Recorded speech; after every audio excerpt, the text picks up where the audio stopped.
malam hari ini yang diambil dari 2 Raja-Raja 5 ayat 1 sampai 27. 2 Raja-Raja 5 ayat 1 sampai 27.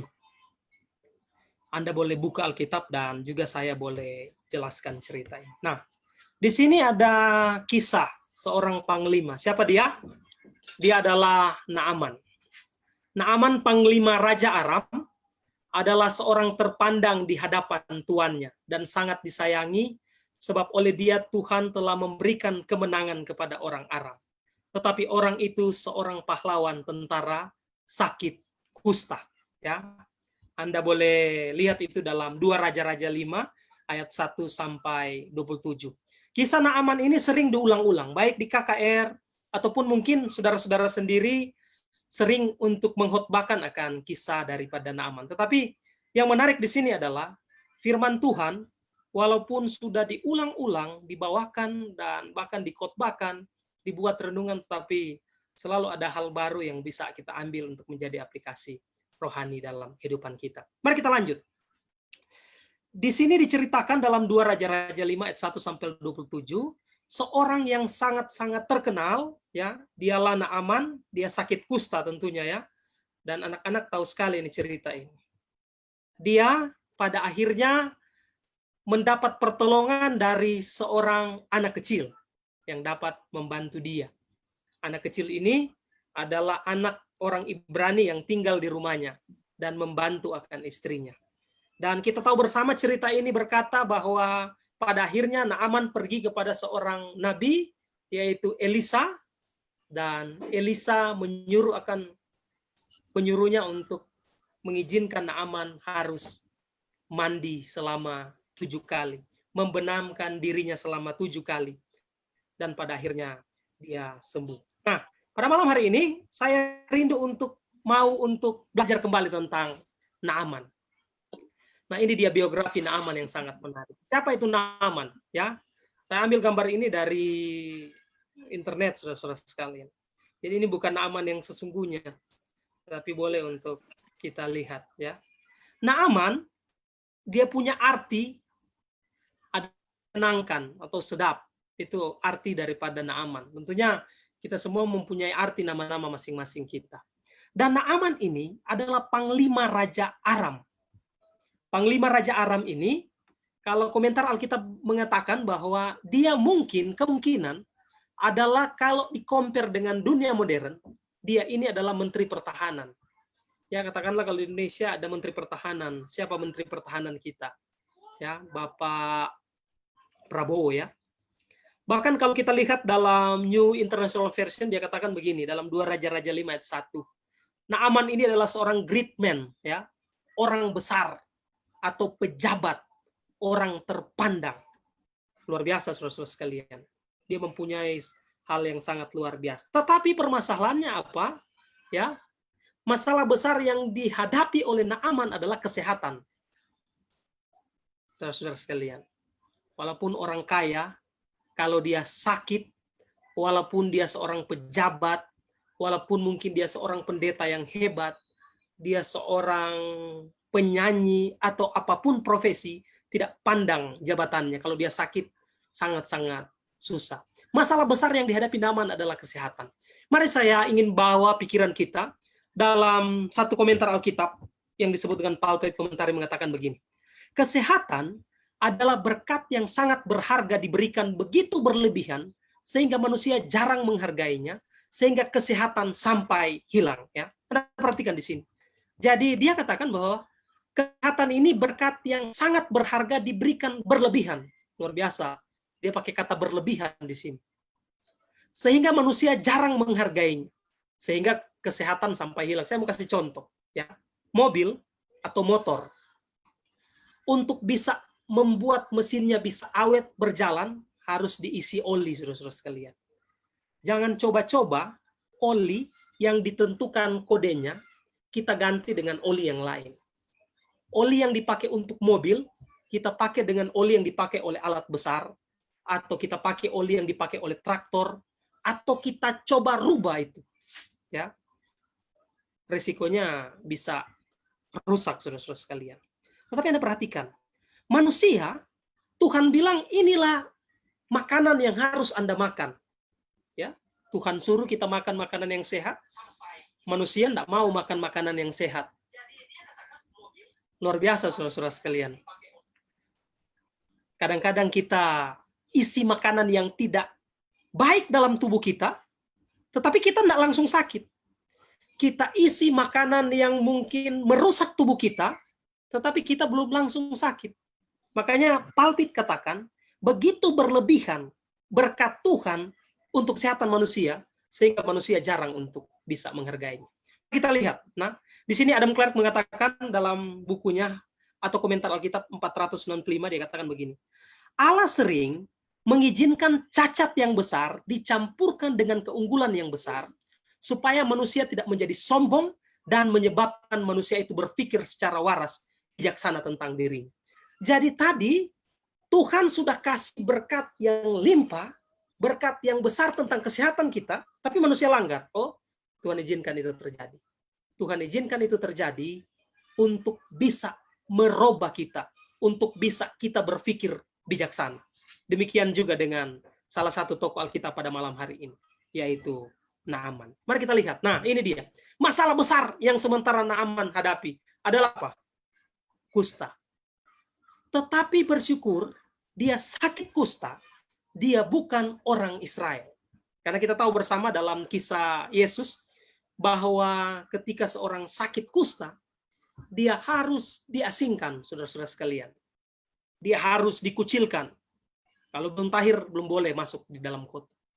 Tetapi Naaman ini adalah orang Aram yang berbeda daripada latar belakang orang Yahudi atau orang Israel. Nah, mari kita lihat ayat 2 Raja-Raja pasal 5 ayat 2, cerita tentang Naaman ini, dia katakan begini. Orang Aram pernah keluar bergerombolan dan membawa tawanan seorang anak perempuan dari negeri Israel. Ia menjadi pelayan pada istri Naaman. Siapa dia? Ya. Ayat 3. Berkatalah gadis itu kepada nyonyanya, sekiranya tuanku menghadap nabi yang di Samaria itu, maka tentulah nabi itu akan menyembuhkan dia dari penyakitnya. Jadi kita dapat informasi, Naaman punya masalah yang sangat besar, ya, tidak tahu mau berobat kemana. Tiba-tiba ada seorang anak perempuan dari Israel yang berkata kepada istrinya, sekiranya tuanku menghadap nabi di Samaria itu, maka tentulah nabi itu akan menyembunyikan dia dari penyakitnya. Menarik di sini, saudara-saudara sekalian. Saya mau memberikan informasi. Orang Aram dan orang Israel bermusuhan. Ya. Pernah satu ketika Aram menyerang Raja Israel dan membuat Raja Israel sampai mati. Anda boleh baca di dalam kisah-kisah Alkitab. Sehingga pernah terjadi penawanan, dan anak gadis ini adalah merupakan bentuk penawanan Aram terhadap Israel. Makanya ada perbudakan pada waktu itu. Dan anak gadis ini ada di Aram pada waktu itu. Tetapi Anda perhatikan di sini, seorang budak tidak mempunyai hak untuk menyampaikan pendapat. Ya.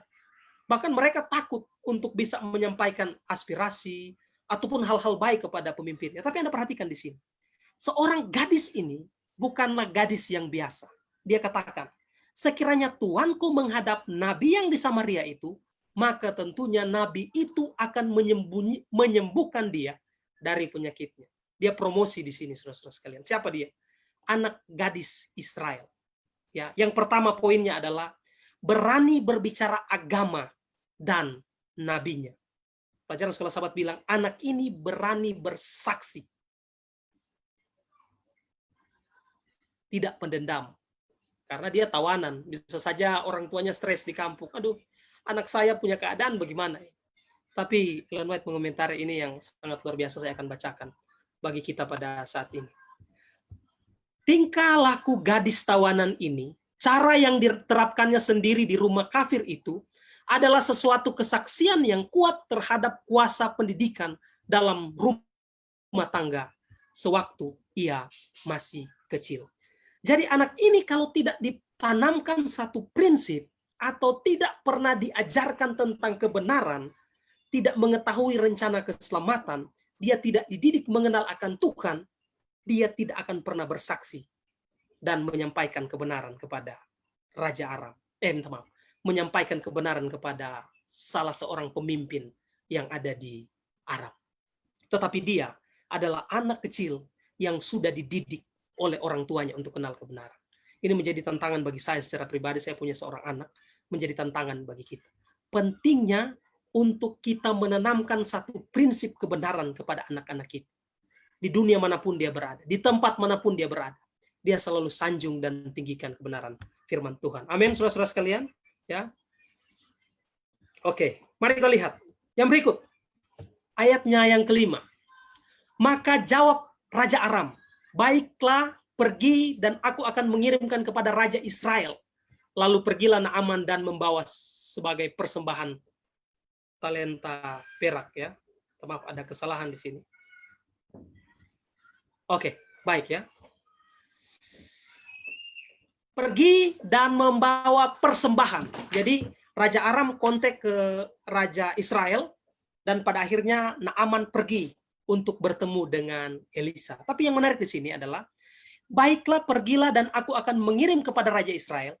Lalu pergilah Naaman dan membawa sebagai persembahan 10 talenta perak, 6.000 sikal, dan di sini dikatakan bahwa dia membawa 10 potong pakaian dan juga barang-barang yang lain. Nah, apa yang dimaksud dengan persembahan ini? Tujuan dari Naaman adalah dia mau pergi membeli kesembuhan dengan hartanya, ya. Karena memang dia adalah seorang yang sangat terkenal, dia pejabat, kalau mungkin di sini eselon 1 ataupun tingkat yang lebih tinggi, saya tidak tahu strukturnya di sana. Tetapi dia tahu bahwa Israel itu adalah bekas jajahan mereka. Apalagi hanya seorang nabi, dan Naaman ini adalah seorang kafir yang berbeda keyakinan dengan orang Ibrani. Ya, sebagai seorang yang besar, dia bawa persembahan dan dia bawa uang yang banyak. Dia pergi kepada siapa? Elisa. Tujuan dari Naaman adalah pergi membawa atau membeli kesembuhan dengan hartanya.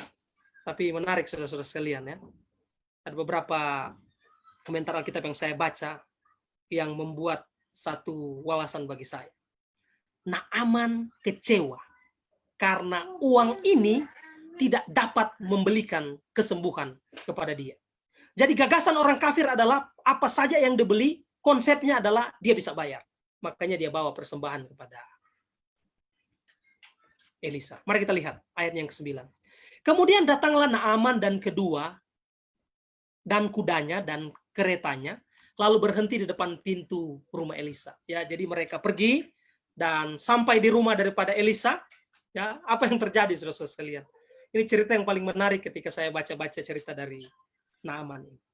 Sampai di depan, biasanya pada umumnya, ya, hamba-hamba Tuhan, termasuk saya, kalau ada gubernur DKI Jakarta datang di gereja Taman Harapan, pasti saya juga menyambut. Pendeta Glenn menyambut. Ketua Billy akan menyambut, ya. Kalau ada orang-orang penting yang datang di depan rumah kita, mengetahui saya adalah ketua jemaat, saya adalah diakon, saya adalah pelayan, saya adalah seorang pendeta, saya pasti akan sambut dia. Tapi menarik di sini, apa yang terjadi? Elisa menyuruh seorang suruhan kepadanya, mengatakan, pergilah mandi 7 kali dalam sungai Yordan, maka tubuhmu akan pulih kembali sehingga engkau menjadi tahir. Ya. Jadi pada umumnya seorang hamba Tuhan akan menyambut kedatangan para pejabat negara yang datang untuk menjumpai kita. Tetapi agak berbeda pada saat ini. Agak berbedanya adalah penyambutan dari seorang hamba Tuhan Elisa kepada seorang pejabat negara adalah menyuruh utusan daripada Elisa bertemu secara tidak langsung dengan Naaman. Nah, mari kita lihat. Pulpit Komentari mengatakan dalam page 94 atau halaman 94 dikatakan begini. Naaman adalah orang terpandang. Dia sangat menyadari pentingnya dirinya dan menganggap sang nabi jauh lebih rendah dari dirinya sendiri. Ia mengharapkan untuk dihormati, untuk dilayani, dijilat, untuk menerima perhatian yang besar. Tidak diragukan lagi bahwa Elisa bermaksud menegurnya dengan sangat tajam, dengan tetap tinggal dalam rumahnya dan berbicara melalui utusannya. Anda perhatikan, ia harus memberi kesan kepada bangsawan Aram bahwa jabatan dunia, kekayaan, kemegahan tidaklah lebih tinggi daripada jabatan kenabian. Anda perhatikan, ya.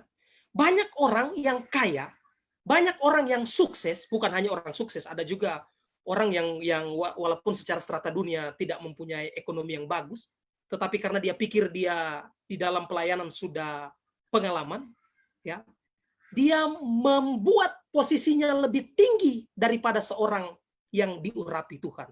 Siapa orang-orang yang diurapi Tuhan? Dalam gereja kita ada 3 bentuk pengurapan. Yang pertama pengurapan pendeta, yang kedua pengurapan ketua jemaat, dan pengurapan diakon dan diakonis. Anda perhatikan. Di sini kalau Elisa keluar, ya, dia seakan-akan mau, karena Naaman ini adalah orang yang juga termasuk ego di dalam hatinya. Di sini kalau dia mau untuk langsung keluar, Naaman bisa lihat, oh, saya bisa bayar ini Elisa. Tetapi yang menarik di sini adalah Elisa bermaksud menegurnya dengan sangat tajam dan tidak mau langsung berbicara melalui utusannya. Ia harus memberi kesan kepada bangsawan Aram bahwa jabatan dunia, kekayaan, kemegahan tidak lebih tinggi dari jabatan kenabian. Ada orang yang mau bayar pendeta. Ada orang yang mau bayar ketua jemaat. Ada orang yang selesai mau kasih bantuan, mau kasih tunjung bahwa saya yang berkuasa di gereja ini. Bersyukur di Taman Harapan tidak ada begitu, saudara-saudara sekalian. Tetapi kalau ada bertobat, ya, saya harus duduk di depan, harus dispesialkan dan lain sebagainya. Tapi kita percaya gereja kita semua sama di mata Tuhan. Amin. Ya. Baik, mari kita lihat selanjutnya. Ayatnya yang ke-11. Tetapi pergilah Naaman dengan gusar sambil berkata, aku sangka bahwa setidak-tidaknya ia datang keluar. Aduh, saudara-saudara sekalian, ya, Anda sudah bawa uang, Anda sudah bawa materi, ya, mau bertemu dengan seorang yang sangat-sangat bisa Anda harapkan di pedalaman, sampai ke sana dia tolak, saudara-saudara sekalian. Bukan dia tolak tidak bertemu, tapi bertemu secara tidak langsung pakai utusan. Sakit hati, ya, pejabat ini. Mungkin kalau saya, ya tidak masalah, karena saya bukan pejabat. Tetapi luar biasa ini Naaman. Dan berdiri memanggil nama Tuhan Allahnya, lalu menggerak-gerakkan tangannya di atas tempat penyakit itu, dan dengan demikian menyembuhkan penyakit kustaku. Ayat yang berikut, ya. Kalau kita lihat di sini, Naaman memperkirakan bahwa Elisa akan menyambutnya dan membuat hal luar biasa dalam penyembuhannya. Jadi dia pikir kalau pengobatan ini, Elisa ini bisa saja tumpangkan tangan, atau mungkin ambil hal lain, bertemu. Anda pernah nonton kisah-kisah penyembuhan di TV? Bahwa kisah-kisah penyembuhan di TV itu, kalau saya buta, ya, langsung taruh di mata saya pernah lihat, ya, dan saya pernah menjadi saksi bagaimana penyembuhan yang dilakukan. Dan ada juga video yang saya bisa berikan kepada saudara-saudara, trik-trik penyembuhan yang diobral di internet menjadi bisnis yang besar, menjual agama sebagai ladang uang, ya. Miracle of sale. Dan saudara-saudara sekalian, banyak kali para hamba-hamba Tuhan menaruh, mungkin kalau dia buta, tangannya dan berdoa dalam nama Yesus sembuh, ya. Ada juga yang mungkin menggunakan trik-trik yang lain. Nah, mungkin di sini Naaman mempunyai pemikiran yang sama, tetapi dia tidak keluar, saudara-saudara sekalian. Naaman memperkirakan bahwa Elisa akan menyambut dan membuat hal yang luar biasa, tetapi sama sekali berbeda dari harapan. Yang berikut, mayoritas orang beranggapan bahwa kita diselamatkan karena perbuatan baik, ya, amal dan membagikan harta kita dan diselamatkan. Tetapi perbuatan baik seperti kain kotor, saudara-saudara, di pemandangan Tuhan. Dan ini poin yang saya mau angkat. Jadi Naaman kira untuk pengobatannya harus hal-hal yang luar biasa. Tapi Anda perhatikan di sini, cuman bilang mandi, saudara-saudara sekalian. Selama berapa kali? Selama 7 kali. Mari kita perhatikan ayat 12 lebih spesifik lagi.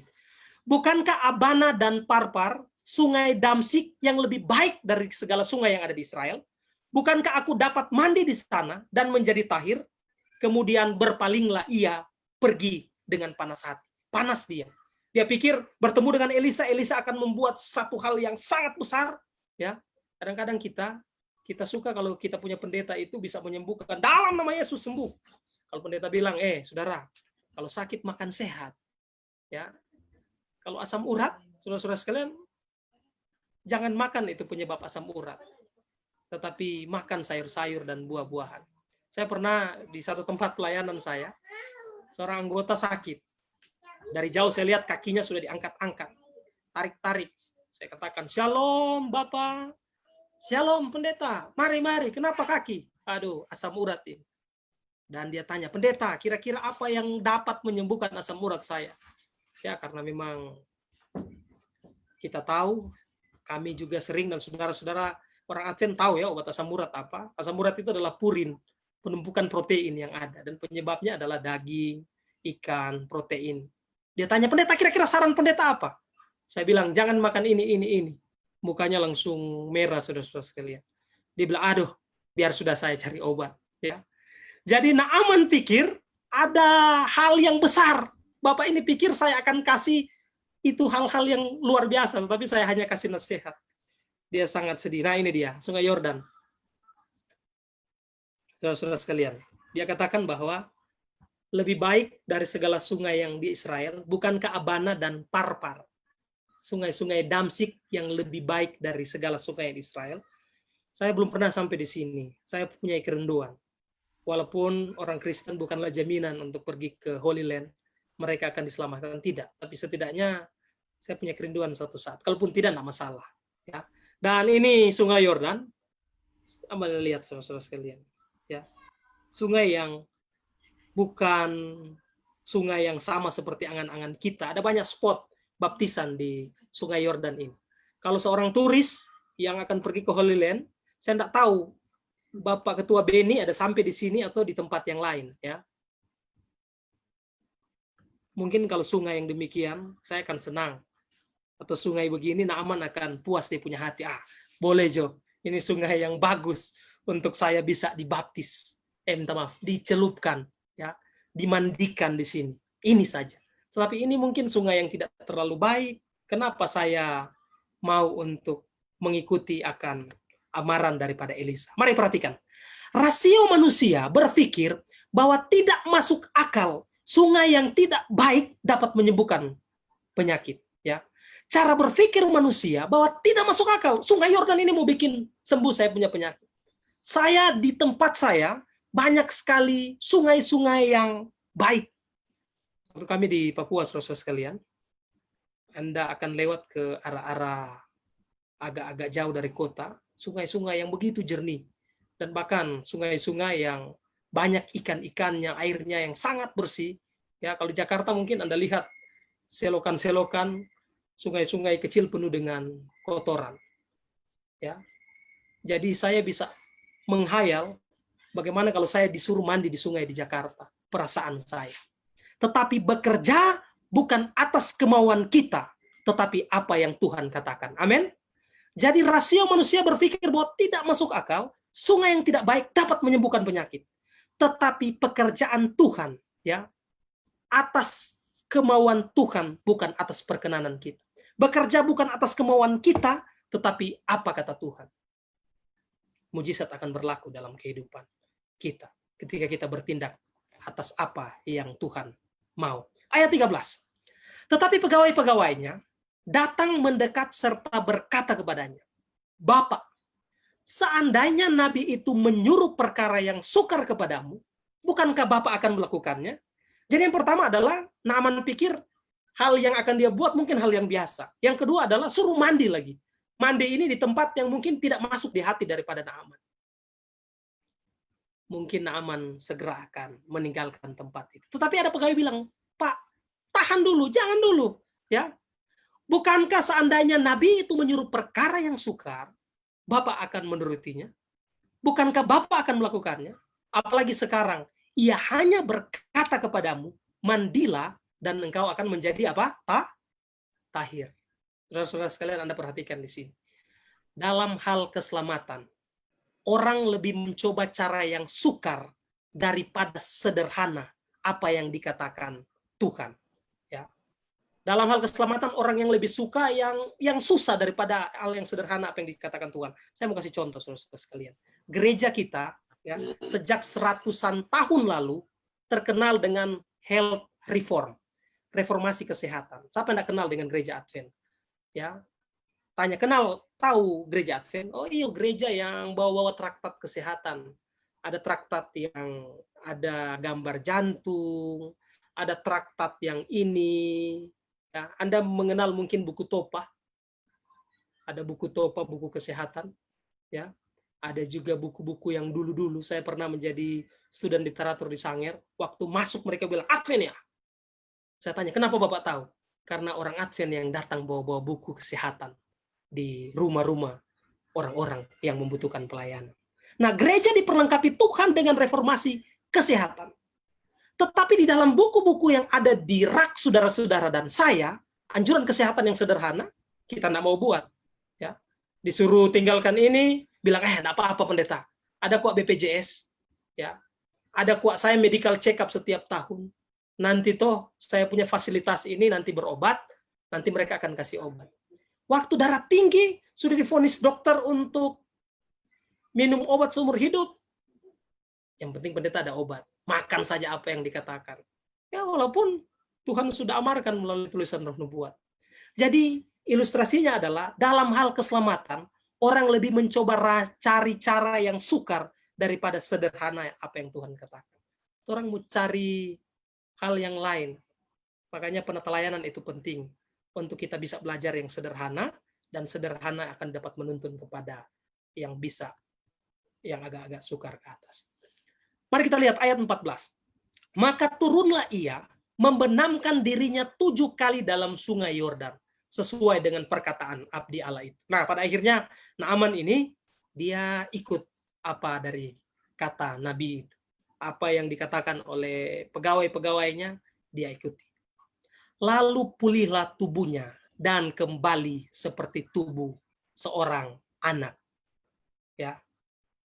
Naaman menuruti nasihat pengawal atau orang bawahan. Saudara-saudara sekalian, Anda perhatikan. Naaman menuruti nasihat pengawal orang bawahan. Dia adalah seorang yang sangat besar. Dia adalah menteri pertahanan. Tetapi prajurit anak buahnya bilang, Bapak, coba bertahan. Lakukanlah apa yang dikatakan oleh Nabi itu. Dan dia menuruti akan nasihat bawahan. Anda perhatikan. Jangan selalu mengabaikan nasihat orang yang ada di bawah saudara dan saya. Ya. Walaupun Anda sudah pengalaman di dalam jemaat, ketua jemaat yang terpilih masih muda. Saudara-saudara sekalian, ketika ada nasihat dari seorang yang lebih muda, dengar. Ya. Jangan pikir saya sudah puluhan tahun di jemaat, saya reen. Atau saya sudah puluhan tahun di dalam perusahaan ini, saya tidak mau mendengar ya masukan. Saudara-saudara sekalian, dia lebih muda dari saya.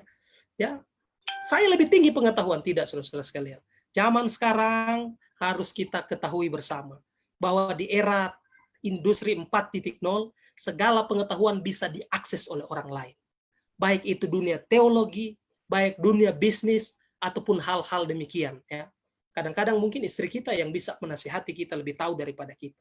Jadi jangan selalu mengabaikan nasihat orang yang ada di bawah saudara dan saya, pembantu, pegawai, anak, dan orang lain yang ada di sekitar. Karena boleh jadi mereka dipakai Tuhan untuk menolong saya dan saudara. Amin. Ya, saudara-saudara sekalian, hati-hati. Kadang-kadang kita merasa kita senioritas. Dalam pelayanan Tuhan, kita harus hargai orang yang lebih tua dari kita. Tetapi ketika ada input yang masuk buat kita, kebaikan kita akan ambil dengan sukacita menjadi satu masukan yang sangat luar biasa. Ayat 15. Kemudian kembalilah ia dengan seluruh pasukannya kepada abdi Allah itu. Setelah sampai, tampillah ia ke depan Elisa dan berkata, sekarang aku tahu bahwa di seluruh bumi ini tidak ada Allah kecuali di Israel. Karena itu, terimalah kiranya suatu pemberian dari hambamu ini. Saya mau tekankan di sini, saudara-saudara sekalian. Persembahan ucapan syukur diberikan atas respon kebaikan Tuhan dalam kehidupan kita. Yang pertama tujuannya adalah dia bawa persembahan itu, dia mau sogok ini, Nabi. Hati-hati Anda punya uang, mau bayar-bayar para hamba Tuhan. Hati-hati Anda punya uang, tujuannya membantu, tetapi untuk mengatur gereja. Kita percaya, puji Tuhan, dan hindarkan itu terjadi di jemaat kita. Tetapi tujuan Naaman pertama adalah ingin membayar Nabi, otoritas sebagai pimpinan. Tetapi ketika dia mendapatkan satu kesembuhan, dia membawa persembahan ucapan syukur, diberikan di atas respon kebaikan Tuhan dalam kehidupan kita. Saya mau tanya, jawab dalam hati saudara. berapa banyak dari antara saudara-saudara yang membawa persembahan ucapan syukur yang dibawa di hadapan Tuhan. Bukan masalah uang, ya. Kita tahu persembahan syukur juga dalam bentuk uang. Tetapi apa yang Anda berikan, ucapan syukur yang Anda berikan di hadapan Tuhan. Ketika Tuhan berkati Anda itu mungkin biasa-biasa. Ketika Tuhan berkati saya itu mungkin biasa-biasa bagi saya. Tapi mari kita bertobat bersama-sama. Ada respon pemberian yang kita berikan kepada Tuhan.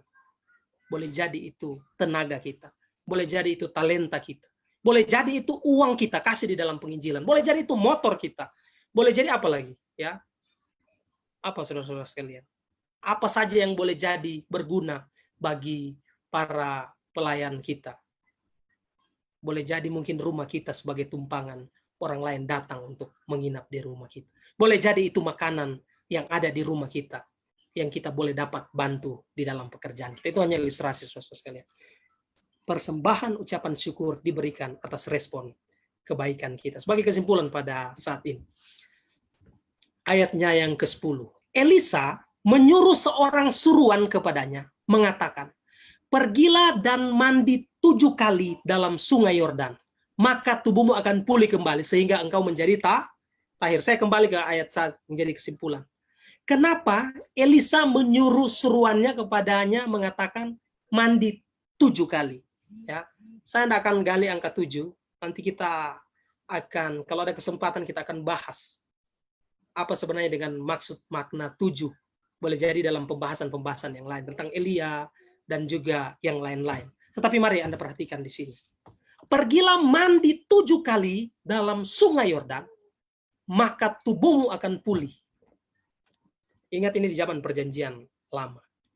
Jadi kata mandi di dalam bahasa Ibrani ini berpadanan dengan kata Yunani baptiso, yaitu baptize atau baptis. Ya.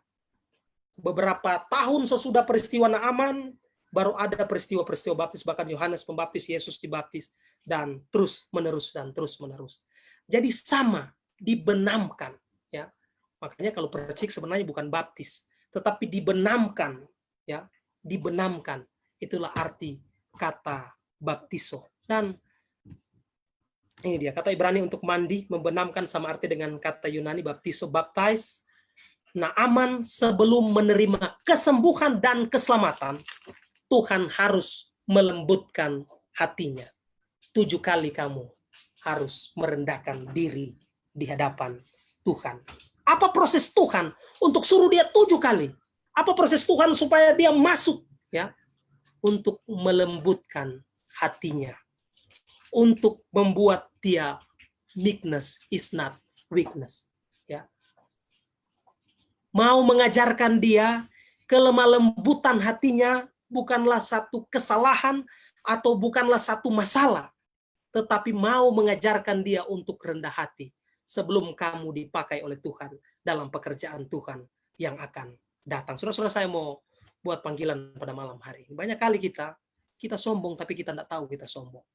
Kita angku, kita tidak tahu kita angku. Ya. Kita banyak menyakiti hati orang. Kita boleh jadi sama seperti Naaman, tetapi tidak ada yang dapat menegur kita. Kadang-kadang kita bertindak sama seperti Naaman. Tetapi ingat, saudara-saudara sekalian, ketika kita sudah dibaptis, apa arti baptis? Ya, mati daripada dosa-dosa kita. Kita merendahkan diri kita mengosongkan diri kita, dan kita bangkit. Dan ketika kita bangkit, Rasul Paulus bilang, namun aku hidup, bukan lagi aku yang hidup, melainkan Kristus yang hidup di dalam aku. Amin, saudara-saudara sekalian. Mari kita tetap hidup rendah hati. Mari kita menjadi orang yang di dalam hati kita selalu menaruh perasaan dan pikiran daripada Kristus. Saya mau bertindak, apakah saya mau menyenangkan Tuhan? Ya, bukan berarti kita kalah. Bukan berarti kelemah lembutan hati kita tidak terlihat populer, membuat kita kalah di hadapan Tuhan. Tetapi itu akan membuat berguna kita di pemandangan Tuhan. Kita bisa mengontrol diri kita untuk bisa menerima berkat yang besar yang Tuhan janjikan dalam kehidupan kita. Tuhan memberkati kita semua. Amin. Amin. Oke, baik. Terima kasih kepada Pendeta Suling yang sudah membawakan renungan pada malam hari ini. Kiranya jemaat yang mendengarkan dapat terberkati dan kita akan semakin setia lagi sama Tuhan. Oke, kita akan segera menutup peribadatan kita pada malam ini dengan menyanyikan lagu tutup dengan judul Kalau Serta Tuhan.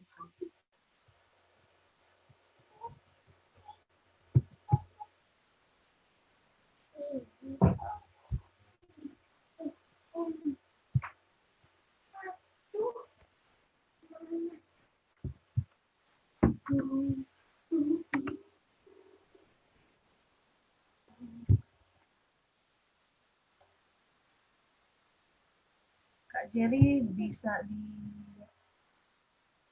share screen lagu tutup.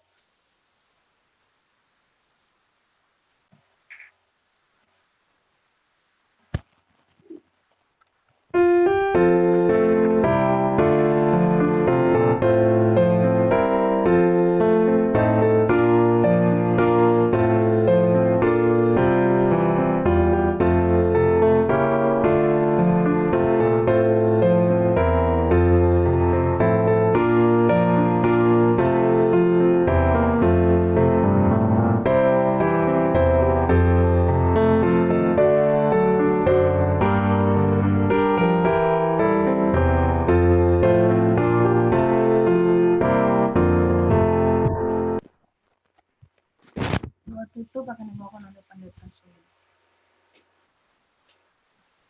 Mari kita tunduk kepala dan kita sama-sama berdoa di hadapan Tuhan. Kami bersyukur, berterima kasih Bapa di sorga. Pada saat ini kami datang di hadirat Tuhan dan kembali belajar. Pengalaman daripada Naaman menjadi bagian kami. Kami tahu kadang-kadang keangkuhan dalam kehidupan kami boleh jadi menghalangi kami di dalam menerima berkat ataupun rencana keselamatan Tuhan. Tapi biarlah kami belajar pada malam hari ini. Tuhan mau untuk kami merendahkan diri kami di hadapan Tuhan. Dan Tuhan mau kami boleh untuk menyerahkan hati dan pikiran kami di hadapan Tuhan. Sehingga perkataan, perbuatan kami sesuai dengan janji firman Tuhan. Biarlah pekabaran daripada Naaman turut mengambil bagian dalam kehidupan kami dan membuat kami untuk disanggupkan menerima tantangan pekerjaan Tuhan yang besar, yang kedatangan Tuhan tidak lama lagi akan datang di tengah-tengah kehidupan kami. Terima kasih Tuhan, biarlah berkat ibadah pada malam hari ini, berkat persekutuan yang indah dapat membekali kami untuk tetap kuat menghadapi tantangan pada minggu-minggu bekerja yang ada di depan. Terima kasih Tuhan, kami alaskan doa ini, minta berkat-Mu dalam nama Bapa, Anak, dan Roh Kudus. Haleluya. Amin. Amin. Oke, baik, peribadatan kita pada malam hari ini telah selesai. Saya serahkan kepada Tuan Jemaat untuk mungkin akan menyampaikan pengumuman.